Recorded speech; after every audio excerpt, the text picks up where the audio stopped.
ہماری نظروں میں ایک بیماری ہے، ہماری نظروں میں صاحب ایک بیماری ہے. وہ بیماری یہ ہے کہ یہ کون صاحب ہیں، یہ کون صاحب ہے. یہ ہماری نظروں کی بیماری ہے. اور یہ امت کے افتراق کا ایک ایسا جملہ ہے کہ میں سمجھتا ہوں کہ قرب قیامت کی نشانیوں میں سے ایک نشانی یہ بھی ہے کہ آپ کسی مسلمان کے بارے میں سوچیں کہ یہ کون صاحب ہے، کس پارٹی کے ہیں، کس خیال کے ہیں، کس ذہن کے ہیں، کس حلقے کے ہیں. حضور اکرم صلی اللہ علیہ وسلم نے پہلا کام یہ کیا کہ اجنبی لوگوں کو اپنے یہاں وہ درجہ دیا ہے. اللہ اکبر. جب بعض کفار جاسوسی کے لیے آتے تھے تو آپ صلی اللہ علیہ وسلم کے یہاں ان صحابہ کا مقام دیکھتے تھے جن کی حیثیت اسلام سے پہلے اپنے قبیلے میں کچھ نہیں تھی.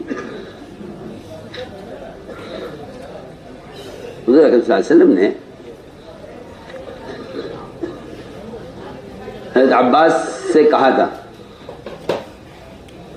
کہ ابو سفیان کو پہاڑ کی جو آگے نکلی ہوئی ناک ہے نو کے اس پر بٹھانا تاکہ وہ جتنے ہمارے دستے فوج کے گزریں گے یہ ان کو دیکھیں. تو پہلا دستہ جو لے کر گزرے وہ عمر رضی اللہ تعالیٰ تھے.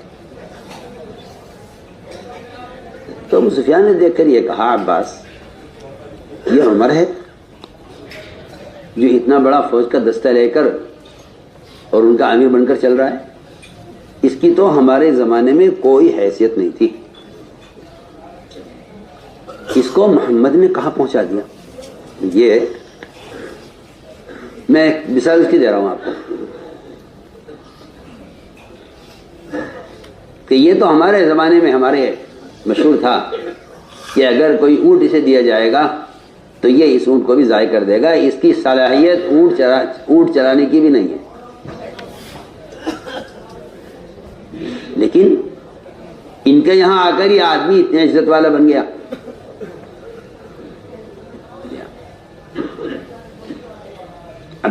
ابو جہل کو عبداللہ مسعود نے جب قتل کیا تو ابو جہل نے یہ کہا تھا کہ تم ہمارے بکری چرانے والوں میں ہم تمہیں سب سے زیادہ ذلیل سمجھتے تھے، مگر آج تمہیں اس محمد صلی اللہ علیہ وسلم کو عزت ملی ہے کہ تم قریش کے سردار کے سینے پر بیٹھے ہوئے ہو اور اسی کی تلوار سے تم اس کے سینے کو کاٹ رہے ہو. آج تمہیں جو عزت ملی ہے یہ اسی سے ملی ہے. مگر میں پھر بھی تم سے کہتا ہوں کہ مجھے آج محمد صلی اللہ علیہ وسلم سے اتنا بغض ہے جتنا اس سے پہلے کبھی نہیں ہوا. یہ میں آپ کو مثال دے رہا ہوں.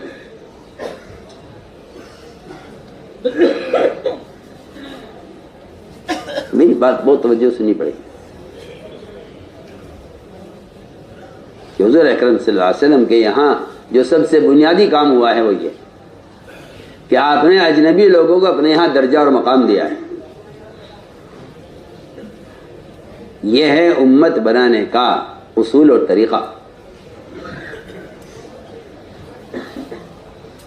یہاں تک آپ مل دیں گے ابو بکر صدیق رضی اللہ تعالیٰ عنہ کے خطبات میں کہ اگر کوئی شخص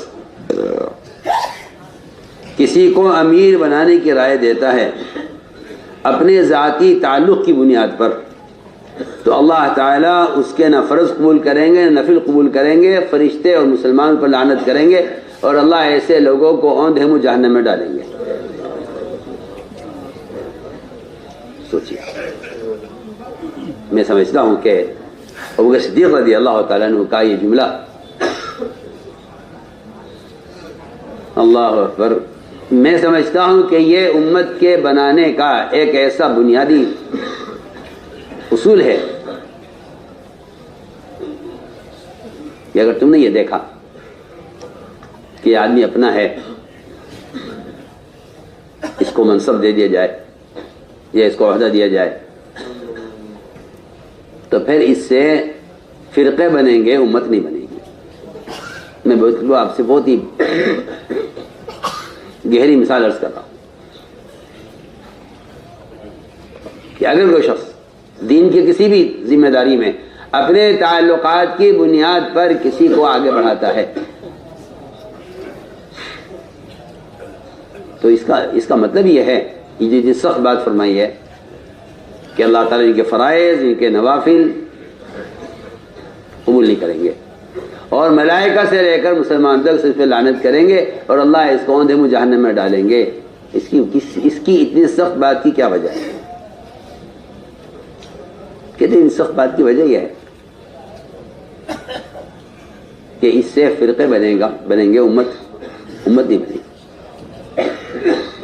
امت کے بننے کے لیے تو بات یہ ہے کہ اگر یہ آدمی آپ کے علاقے، آپ کے قوم، آپ کے رنگ کا، آپ کی زبان کا نہیں ہے تو آپ یہ مت سوچئے کہ ایسے آدمی کو کیا آگے بڑھانا جو ہم میں سے نہیں ہے،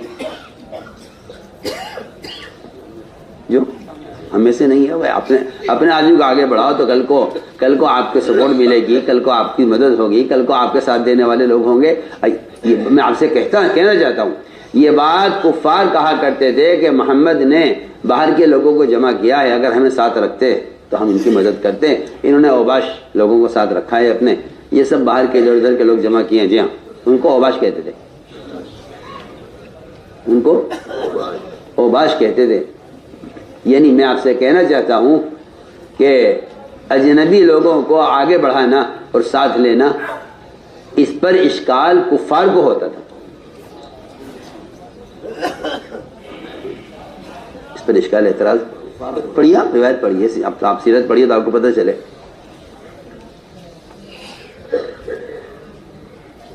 میں آپ سے بے تکلف عرض کرتا ہوں، دین کی کسی بھی شعبے میں اگر آپ اس خیال پر ہیں کہ یہ آدمی میری برادری کا ہے، اس کو رکھنا چاہیے، تو میں کہتا ہوں یہیں سے اس شعبے سے غیبی مدد اٹھ جائے گی، اس لیے کہ آپ نے بطور امت کے اس کا انتخاب نہیں کیا ہے، آپ نے بطور فرقے کے اس کا انتخاب کیا ہے۔ میں آپ سے بہت ہی بنیادی بات ہے، کوئی بھی شعبہ ہو، اگر آپ شعبے کا منصب کسی کو اس بنیاد پر دیتے ہیں کہ ہماری برادری کا آدمی ہے،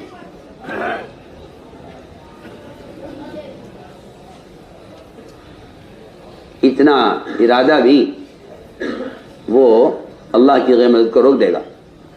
وجہ اس کی یہ ہے کہ امت کے بننے کا راستہ یہ نہیں۔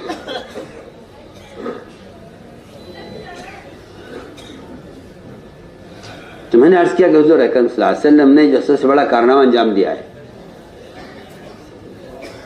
وہ یہ کیا ہے کہ آپ نے اجنبی لوگوں کو اپنے ہاں مقام دیا ہے۔ بلال رضی اللہ عنہ دیکھ لیجیے، آپ کالے ہیں، حبشی ہیں، نہ زبان ہے نہ رنگ ہے، لیکن اذان کا منصب، اذان کا عہدہ وہ ان کو دیا، حالانکہ اجنبی آدمی ہے۔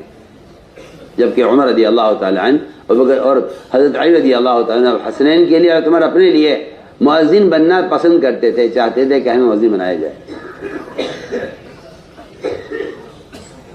عمر رضی اللہ فرمایا کرتے تھے اگر خلافت کی مشغولی نہ ہوتی تو میں مؤذن ہوتا، لیکن امور خلافت کی مشغولی کی وجہ سے اذان وقت پر نہ دے سکوں یا مشغولی کی وجہ سے یاد نہ آئے اور وقت گزر جائے، اس امانت کی وجہ سے میں، کیونکہ اذان امانت ہے، اذان امانت ہے، جی امام تو ضامین ہے مگر مؤذن امین ہے۔ مؤذن کیا ہے؟ مؤذن امین ہے، کیونکہ دو فریضوں کا مدار اذان پر ہے، نماز اور روزہ۔ نماز روزے کا مدار اذان پر ہے، اس لیے مؤذن کو امین کہا ہے۔ تو فرمایا کہ میں دل چاہتا تھا کہ مؤذن ہوتا، مگر خلافت کے مشغول وجہ سے میں اذان نہیں لیتا اپنی زندگی۔ یہ منصب آپ نے بلال کو دیا ہے، وہ تو ایک ظاہری سبب ہے کہ وہ آواز بلند آواز ہیں، ورنہ حقیقت یہ ہے کہ جو آدمی زبان سے بھی کفر کے کلمے کو کہنے پر تیار نہ ہو، اصل اذان کا مستحق وہ ہوتا ہے۔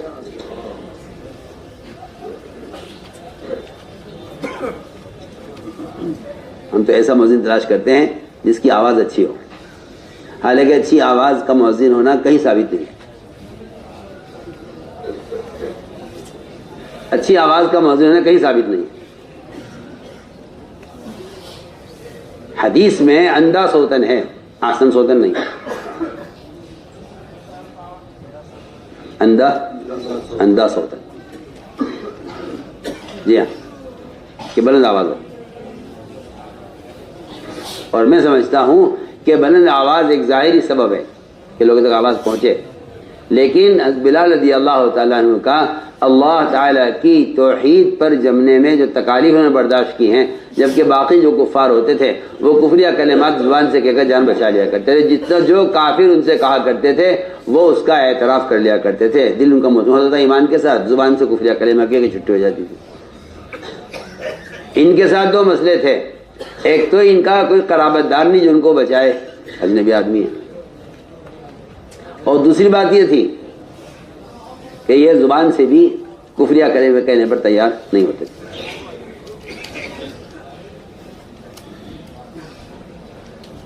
تو میں سمجھتا ہوں کہ ان کا آپ نے انتخاب کیا مؤذن کے لیے، اپنے صحابہ کو یہ سبق سکھلانا تھا، اس لیے کہ بعض مواقع ایسے ہیں کہ حضور اکرم صلی اللہ علیہ وسلم کے سامنے آپ کے قرابت داروں کی تعریف کی گئی تو آپ نے فرمایا کہ تم کن کی بات کر رہے ہو؟ آج تو میدان میں جو کارنامہ فلاں نے انجام دیا ہے، حضرت علی رضی اللہ عنہ کی شجاعت مشہور ہے، حضرت علی کی شجاعت مشہور ہے، لیکن جب غزوے کے بعد کارگزاری ہوئی اور صحابہ کرام نے علی رضی اللہ تعالیٰ عنہ کے میدان میں کارناموں کا تذکرہ کیا اور یہ کہا کہ آج تو علی نے جو کام کیا ہے، حالانکہ قرابت بھی ہے اور داماد بھی ہیں اور سب کچھ ہے، شجاعت بھی ہے، تو آپ نے فرمایا نہیں علی نے کیا کام کیا جو کام ابو دجانہ نے کیا ہے؟ بتائیے کہاں علی رضی اللہ تعالیٰ عنہ، کہاں ابو دجانہ؟ پر آپ نے فرمایا صحابہ سے نہیں علی نے کیا کیا کام جو ابو دجانہ نے کیا ہے۔ آج تو میدان میں جو کام ابو دجانہ نے کیا وہ کسی نے نہیں کیا۔ آپ نے حضرت علی کی تعریف کرنے والوں کے سامنے بجائے حضرت علی کی تعریف سے خوش ہونے کے ان کے جواب میں ابو دجانہ کی تعریف کی۔ اتنے سے جملے پر جبریل آسمان سے اتر کر آئے اور آپ کے کان میں آ کر یہ کہا کہ بے شک آپ کے اخلاق کا یہی تقاضا ہے کہ آپ اپنوں کے ہوتے ہوئے پرائے آدمی کی تعریف کریں، اپنے کو ہوتے ہوئے یہاں کوئی پرائی کی تعریف کر دے تو لوگ اعتراض کرتے ہیں، یہاں کوئی پرائی کی تعریف کر دے تو لوگ اعتراض کرتے ہیں،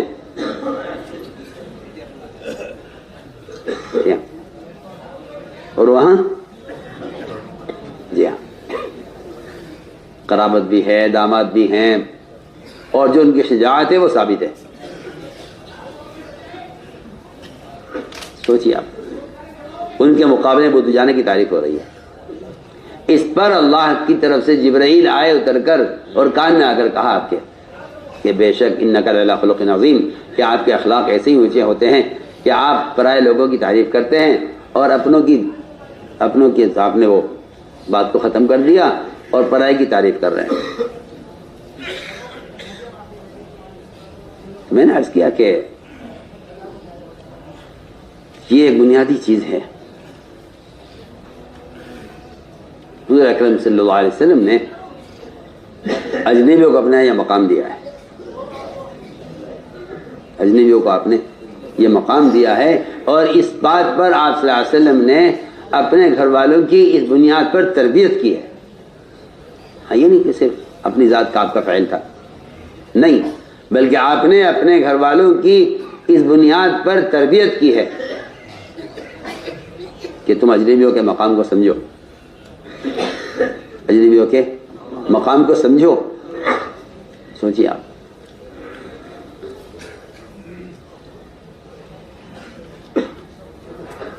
اسامہ رضی اللہ تعالیٰ عنہ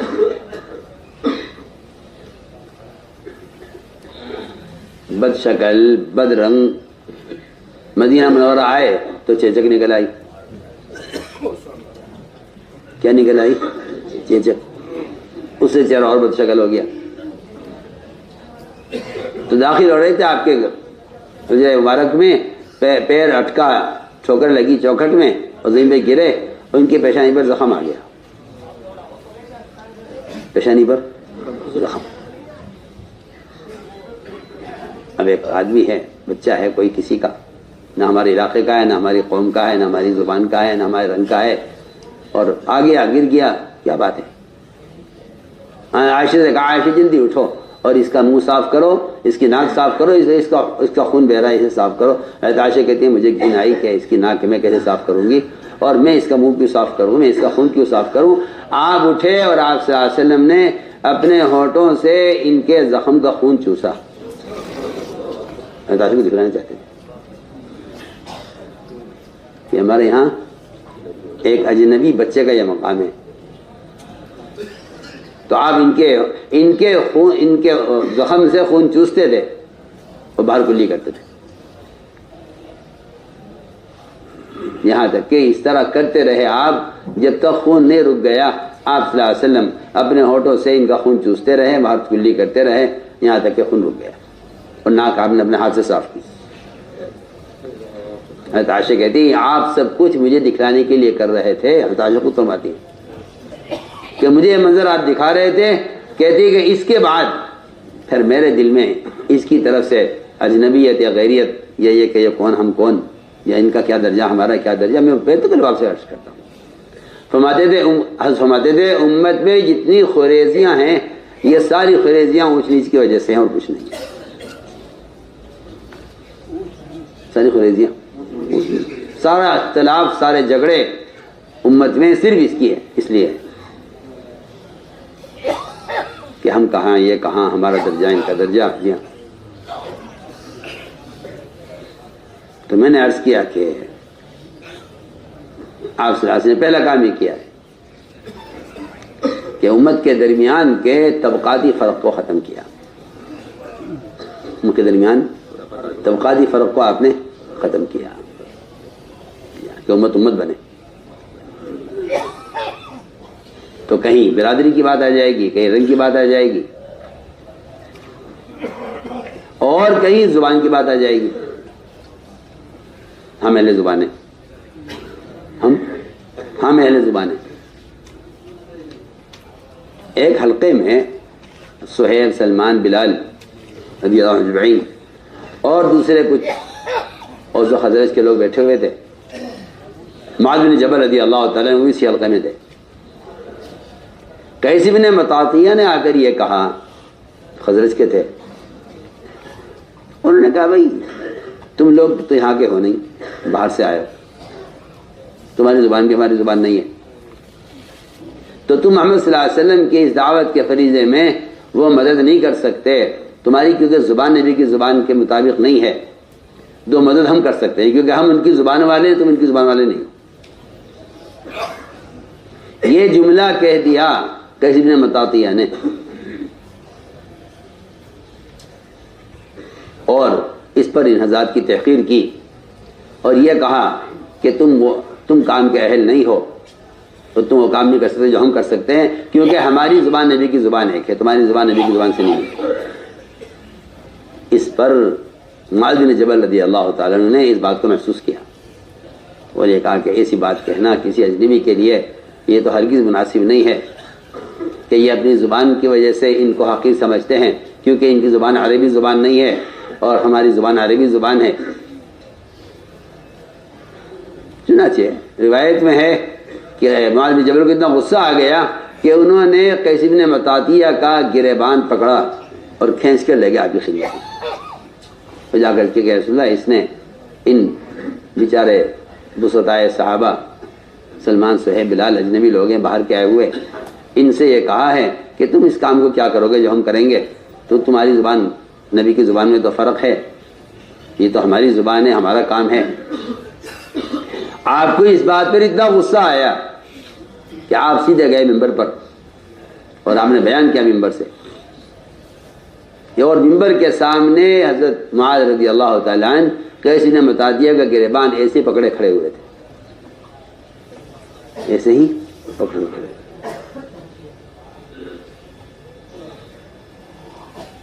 چنانچہ آپ نے بیان فرمایا ممبر سے، فرمایا عربی زبان نہ تمہاری ماں ہے نہ تمہارا باپ ہے، تم نے اس پہ کیوں فخر کیا؟ فرمایا دو زبانوں میں سے ایک زبان ہے، کسی کو انگریزی آتی ہے، کسی کو ہندی آتی ہے، کسی کو اردو آتی ہے، کسی کو عربی آتی ہے، دو زبانوں میں سے ایک زبان ہے. تم نے زبان پر کیوں فخر کیا؟ زبان کی وجہ سے تم نے اپنے آپ کو اس سے بہتر کیوں سمجھا؟ پھر آپ نے فرمایا معاذ سے دعہ الی النار کہ معاذ اسے قیس کو جہنم کی طرف دھکا دیتے. روایت میں ہے پھر یہ مرتد بھی ہوئے، بعد میں ان کے اسلام لانا بھی ملتا ہے. لیکن میں کہنا چاہتا ہوں آپ سے کہ کسی شخص کو صرف اجنبی ہونے کی وجہ سے حقیر سمجھنا، اس کی کوئی گنجائش نہیں. آپ سوچیے، آپ یہاں زبان کے فرض سے حقیر سمجھا. میں عرض کرنا چاہتا ہوں کہ نسبتوں کا خیال کرنا چاہیے، نسبتوں کا خیال کرنا چاہیے، نسبتوں کا خیال کرنا چاہیے. اگر نسبت کا خیال نہیں ہوگا، میں کہتا ہوں امت مجتمع نہیں ہوگی. نسبتوں کا خیال کرنا چاہیے. اللہ اکبر. حضور اکرم صلی اللہ علیہ وسلم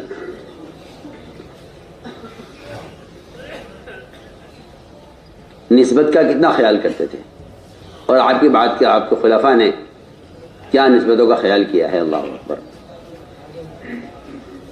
اگرچہ وہ نسبت کسی کافر سے جڑتی ہو، میں عرض کرتا ہوں نسبت کسی کافر سے جڑتی ہو. بدر کے جب قیدی لائے گئے تو حضرت عباس رضی اللہ تعالیٰ عنہ کی رسی اور گرہ بہت سخت باندھی ہوئی تھی. حضرت عباس کی رسی بہت سخت تھی اور وہ سخت بننے کی وجہ سے رات کو کراہ رہے تھے. ان کے کراہنے کی آواز آپ صلی اللہ علیہ وسلم سن رہے تھے. تو پوری رات آپ سوئے نہیں. چچا ہیں، 2 سال میں بڑے بھی ہیں، انہوں 2 سال بڑے بھی ہیں، اور اس پوری رات آپ کو نیند نہیں آئی. آپ چاہتے تو حکم دے سکتے کہ عباس کو کھول دو، لیکن آپ نے نہیں فرمایا. کیا بات ہے؟ یہ بات یہ ہے کہ میں اگر اپنوں کی رعایت کروں تو یہ صحابہ ان کی اولادیں، جن کے قرابت دار قید میں ہیں، میں انہیں کیا جواب دوں گا؟ سوچیے آپ. اگر میں اپنے چچا کے لیے ان کی رسی کو ہلکا کروا دوں تو باقی میرے صحابہ ہیں، ان کے سارے قرابت دار قید میں ہیں. میں اپنوں کے لیے رعایت کروں اور ان کے لیے سختی کروں. انصار کو پتہ چل گیا، میں کہہ رہا تھا کہ نسبت کا خیال. انصار کو پتہ چلا کہ آپ صلی اللہ علیہ وسلم رات عباس کی سخت رسی کی وجہ سے، کراہنی کی آواز سے آپ سوئے نہیں. انصار نے آپ سے پوچھے بغیر رسی ڈھیلی کر، پھر آ کر عرض کیا انصار نے آپ سے، یا رسول اللہ، ہماری درخواست یہ ہے آپ سے کہ آپ اپنے چچا کا فدیہ معاف کر دیں. کہ اب نسبت کا انصار نے آپ کی رشتہ داری کا خیال کر کے ایک کافر قیدی کے، حالانکہ فدیہ انصار کا اور مہاجرین کا حق ہے. فدیہ حق ہے. نسبت کا خیال کر کے ایثار کیا، نسبت کا خیال کر کے ایثار کیا، اور یہ کہا کہ ہماری درخواست ہے آپ سے کہ آپ عباس کا فدیہ معاف کر دو.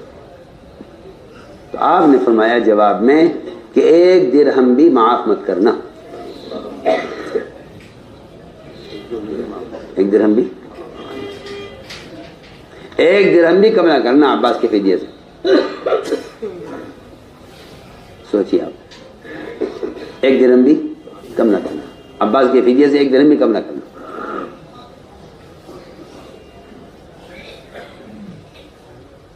چنانچہ روایت میں عباس نے آپ سے درخواست کی اور یہ کہا کہ میں فقیر ہوں اور محتاج ہوں, میرے پاس کوئی فدیہ دینے کا انتظام نہیں ہے, آپ اگر میرا فدیہ معاف کر دیں. یعنی چچا ہیں, رشتے میں بڑے ہیں, عمر میں بڑے ہیں, بھتیجے سے درخواست کر رہے ہیں.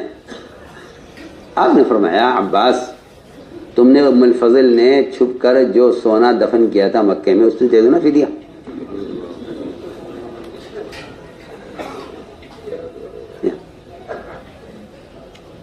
عباس کہتے میرے ام فضل کے علاوہ دنیا میں کسی کو خبر نہیں تھی کہ ہم نے سونا وہاں چھپایا ہوا ہے. عباس کے الفاظ یہ کہ میں جانتا ہوں, میرا اللہ جانتا ہے, میری بیوی, اس کے علاوہ کسی کو خبر نہیں. میں ام فضل نے تم نے مل کر جو سونا چھپایا تھا مکے میں اس میں سے فدیہ دے دو نا. حضرت عباس کہتے ہیں میں نے اتنی بات سنتے کہا اشہد انک رسول اللہ, میں کہا رسول ہے, میں آپ کی اس خبر پر ایمان لاتا ہوں, آپ پر کہ آپ کو اس کو سوائے اللہ کے کسی نے نہیں بتلایا, اس لیے میں آپ کی پچھلی ساری وحی کا اعتراف کرتا ہوں. آج میں تو مثال آپ کو دے رہا تھا, اس میں تمہیں کا واقعہ پورا کر دوں. جی ہاں, نسبت کا خیال. لوگ نسبت کا خیال نہ کر کے زندیق ہو جاتے ہیں. کیا ہو جاتے ہیں مولوی صاحب؟ زندیق ہو جاتے ہیں. آپ اس کو معمولی بات سمجھ رہے ہیں. گر فرق ناظم نہ کنی زندیقی, اگر آپ خیال نہ کریں نسبت کا زندیق ہو جانا. اللہ اکبر. حضرت عباس رضی اللہ تعالی عنہ, عمر رضی اللہ تعالی عنہ جمعہ کی نماز پڑھانے کے لیے غسل کر کے کپڑے بدل کر اس گلی سے گزر رہے تھے جو گلی سیدھی جو ہے باب السلام کی طرف جاتی تھی. اسی گلی میں عباس کا مکان تھا. جمعہ کی نماز تیار, امیر المومنین خطبہ دینے نماز پڑھانے کے لیے چلے. حضرت عباس کے مکان کی چھت پر مرغی کا ایک بچوزہ ذبح کیا گیا ان کے لیے. وہ اس کا خون پر نالے سے نیچے ٹپکا. وہی حضرت عمر گزر رہے تھے, حضرت عمر کے اوپر گرا خون. کیا ہو رہا ہے کہ جی وہ عباس کے مکان کی چھت پر چوزہ ذبح کیا گیا ہے, یہ اس کا خون ہے. حضرت عمر وہیں سے واپس ہوئے اور غصہ آیا کہ یہ راستے میں خون ٹپک رہا ہے, لوگ گزرنے والوں کو تکلیف ہوگی. وہ فرمایا حکم دیا اکھاڑ دو, اس کو نکال دیجیے, پھینک دو. حضرت عمر کا حکم تھا. فوراً لوگ چڑھے, انہوں نے اوپر نالا جو لگا ہوا تھا عباس کی چھت پر اسے توڑ کے پھینک دیا. حضرت عمر واپس گئے, جائے کپڑے بدلے. غسل جمعہ کی تاخیر بھی ہوئی. حضرت عمر تیار ہو کر آئے واپس. جمعہ کی نماز کے بعد حضرت عباس کھڑے ہوئے. حضرت کے امین آپ کو پورا حق ہے جو آپ نے کیا ہے, لیکن میں صرف آپ کو اتنا بتانا چاہتا ہوں کہ اس پر نالے کو آپ صلی اللہ علیہ وسلم نے ہاتھ سے لگایا تھا. آپ کا حکم ہے, بات آپ کی معقول ہے. آپ کے عمر کی تنفیذ تو لازم ہے, اور یہ صحیح بات ہے کہ یہ پر نالہ راستے میں ہے, لوگوں کو اذیت ہوتی ہے اس سے. لیکن میں ایک بات کہتا ہوں کہ پر نالہ چچا کے احترام میں آپ سے اپنے ہاتھ سے لگایا تھا. تمہارے کو میں عباس جلدی آؤ, ساتھ لے کے گئے اور جا کر یہ کہا عمر نیچے بیٹھے گا تو عمر کے کندھے پہ کھڑے ہو. حضرت عمر نے اپنے کندھوں پر عباس کو کھڑا کیا. تو عباس اس پر نالے کو وہیں رکھو, جائیں پڑے خون گرا کرے اور لوگوں کو تکلیف ہوا کرے, وہ سب برداشت ہے. لیکن محمد صلی اللہ علیہ وسلم کے ہاتھ کا لگایا ہوا ہم آپ کی نسبت کا خیال کریں. اب اس زمانے میں کیا برداشت کروں آپ سے؟ اب کوئی نسبت کا خیال نہیں ہے. امت اس لیے بکھری ہوئی ہے, کوئی نسبت کا خیال نہیں. یہ ہے بات. تو میں نے عرض کیا کہ یہ کچھ حقائق ہیں جن پر ہر علاقے کے لوگوں کو اس کا خیال کرنا چاہیے. جی ہاں. تو میں عرض کر رہا تھا کہ آپ صلی اللہ علیہ وسلم نے امت اس طرح بنائی تھی، نسبت کا خیال ہے. جو لوگ میدانوں میں محنت کرتے تھے آپ صلی اللہ علیہ وسلم ان کے فضائل صحابہ کے سامنے بیان کرتے تھے تاکہ لوگ نسبت کا خیال کر کے مجتمع رہیں. کسی کے بعد ایسی گنجائش نہیں تھی کہ آپ کسی کو حقیر یا ہلکا سمجھے. سوچیے آپ ایک صاحب حضرت عمر کی خدمت میں حاضر ہو رہے، ایک عام آدمی ہاتھ کٹا ہوا یہاں سے. حضرت عمر پوچھا کیا ہوا ہاتھ میں؟ کہنے لگے جی میں فلاں غزوے میں تھا وہاں میرا ہاتھ کٹ گیا.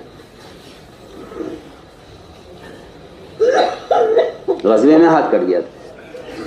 بیٹھے رہے، تھوڑی دیر میں کھانا آیا، دسترخوان لگا. جب کھانا رکھا گیا لا کر تو انہیں خیال ہی ہوا کہ میرا ہاتھ کٹا ہوا ہے، یہ لوگ میرے ساتھ کھانا کھانا پسند نہیں کریں گے. تو یہ آہستہ سے پیچھے ہٹے اور اٹھ کے جانے لگے. تم نے سمجھ لیا کہ یہ اپنے کٹے ہوئے ہاتھ کی وجہ سے ہمارے ساتھ کھانا کھانا پسند نہیں کرے گا، یا ہمارے ساتھ اس بات کو پسند نہیں کریں گے ہمارے ساتھ بیٹھے. تو میں یہاں آؤ، بٹھایا تم نے ان کو اور فرمایا لاؤ پیالہ کھانے کا. کھانے کا پیالہ لایا گیا، کھانے کا پیالہ رکھا تھا. حضرت نے فرمایا اس شخص سے فرمایا جب تک تم اپنا یہ کٹا ہوا ہاتھ اس کھانے میں نہیں گھما دو گے ہم میں سے کوئی کھانا نہیں کھائے گا. پسند تھی اس کو. صرف اتنی بات پر کہ ہمارے ساتھیوں کے دل میں اس کے کٹا ہوا ہاتھ ہونے کی وجہ سے اس کے ساتھ کھانا کھانا لوگ پسند نہیں کریں گے. فرمایا ہم سکھلائیں گے سبق انہیں جو تمہارے ساتھ کھانا کھانے سے کراہیت کر رہے ہیں، دن کر رہے ہیں، ہم انہیں سکھلائیں گے سبق.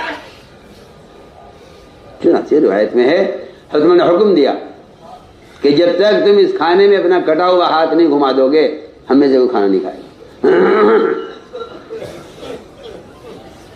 چنانچہ حضرت عمر کا حکم تھا، اس نے اپنا ہاتھ کھانے کے اندر گھمایا.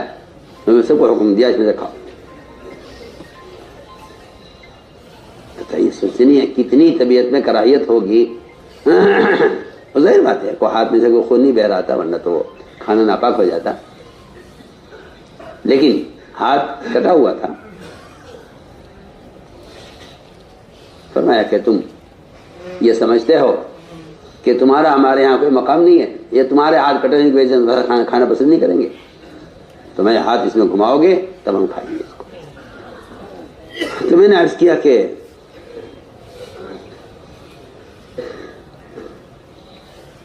اجنبی لوگوں کا دل بڑھایا جاتا تھا، ان سے کو قریب کر کے ان سے رائے لے کر.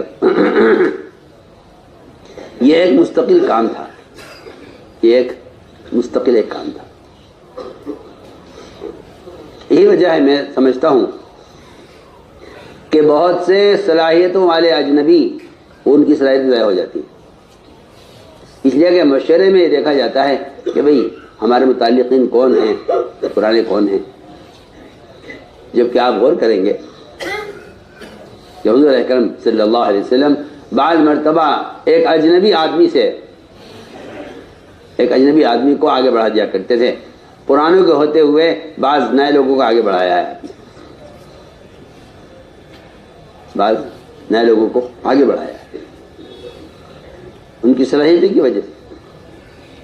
ورنہ وہاں صلاحیتیں ضائع ہوتی ہیں جہاں آدمی صرف تعلقات کی بنیاد پر کام لیتا ہے، وہاں صلاحیتیں ضائع ہوتی ہیں. وہاں صلاحیتیں ضائع ہوتی ہیں جہاں صرف آدمی تعلقات کی بنیاد پر کام لیتا ہے کہ یہ تعلق ہے اس لیے کام لیتا ہے. تو تعلقات کی وجہ سے بعض مرتبہ غیر صلاحیت والے آگے چلے جاتے ہیں. اور تعلقات نہ ہونے کی وجہ سے بہت سی کی صلاحیتیں ضائع ہو جاتی ہیں.